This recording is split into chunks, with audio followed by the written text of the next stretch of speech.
والبكي قبدي ولالتو كن أما فنون كريستوس أتمت كرجرو ملكني مكان يسوس كرجرو منو بتا إني سان متنسيسان مو كان قبو سبب ده إني سان متنسيساني إلى سكن الركعاني مالي فن ملتو مالي تندرجو سكن ثاني تكاز ما بتشافوا كلان ثاني أمار جارجرو مال جتشو لغا ما كن bifa keenya geddaranii identitii keenya balleessuudha kan isaa yaadan si'a malee attamitti geddaruu dandeessu kana godhaniiru kan kana godhe Bible Society kana Ethiopian Bible Society kana isarratti dabalanii kana booddee uummatansiisan immoo copyrightii irratti caafatan copyrightii isa duraarra hin jiru yommuu laaltu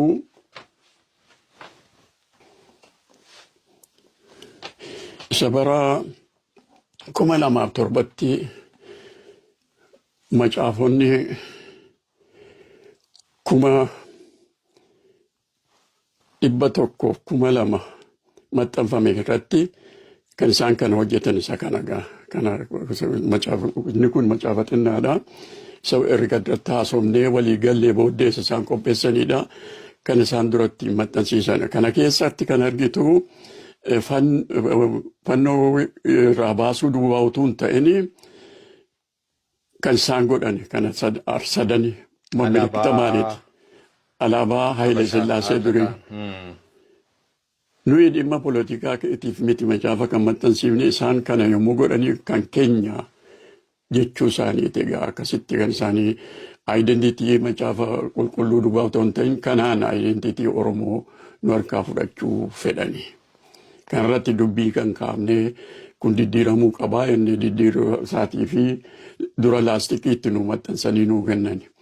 Amma ergaa walii gallee kun hin deebi'a jenneeti amma immoo copyrightii waan isaanii irratti kaawwatanii milikkituma isaaniitiin deebisanii maxxansiisan. Kanarratti macaafni qulqulluun kan keenya dhaabachuu qaba. Ofii keenya dhaabbanne ittiin jiraanna kan jennu kanaaf jechuudha namni hubachuu akka danda'utti. Kana kananii yaadee kana hubachuun baay'ee barbaachisaadha maaliif kaatanii bukkeetti dhaabdan kan nu jedhanii nu gaafatan namootni keenya jiru. An keenya erga nurkaa fudhachuu barbaadanii ofitti deeffachuu barbaadna nuyi an keenya waan ta'eef. Milikinni keenyas immoo milikita jireenya keenyaati. Milikita kana olaaltee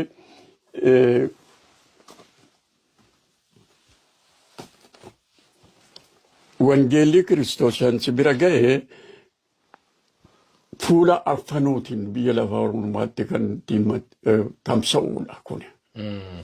Malee iddoo tokkotti cufameen ta'u banaadha hundumaaf jechuudha kun milikinni kun kan mallattoon amma kun argisiisu kun simboliin kun kan ittiin wangeelli faca'ee iddoo hundumaa ga'uudha malee cufamee kan taa'u miti aadaa tokko keessatti biyya tokko keessatti saba tokko keessatti amala tokko keessatti cufameen ta'u wangeelli banaadha hundumaaf saba hundumaa bira kan ga'uudha.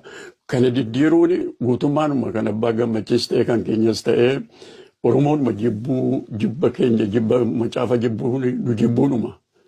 Identitii keenyas balleessuu ta'a jennee akkasitti irratti hojjennee amma gaaddoomma geenye kana geenyee jirra. Macaafa qulqulluu waldaan macaafa qulqulluu afaan Oromoo arganuu dhaabbatee kan keenya numatu godhata jechuudha.